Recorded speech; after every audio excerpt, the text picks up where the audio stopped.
অনেকে জানে না অ্যান্ড্রয়েড ফোন থেকে কীভাবে মোবাইল স্ক্রিনের মাধ্যমে ভিডিও রেকর্ড এবং সাউন্ড দুটাই আসবে।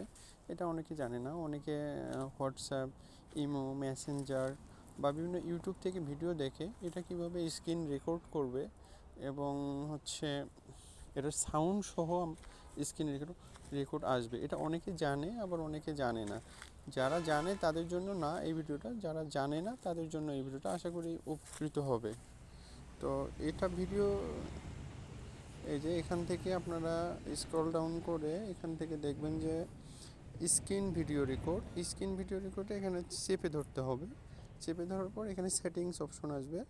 সেটিংস অপশনে গিয়ে এখানে সেটিংসগুলো অন করে দিতে হবে। এখানে রেজুলেশন অন করে দিতে হবে, ভিডিও কোয়ালিটি অন করে দিতে হবে, তারপর অটো করে দিতে হবে। এই যে সাউন্ড সোর্সিংয়ে গিয়ে এখানে মাইক করে দিতে হবে, তাহলে অটোমেটিক এটা ভিডিও রেকর্ড হতে থাকবে। তো আশা করি বুঝতে পারছেন।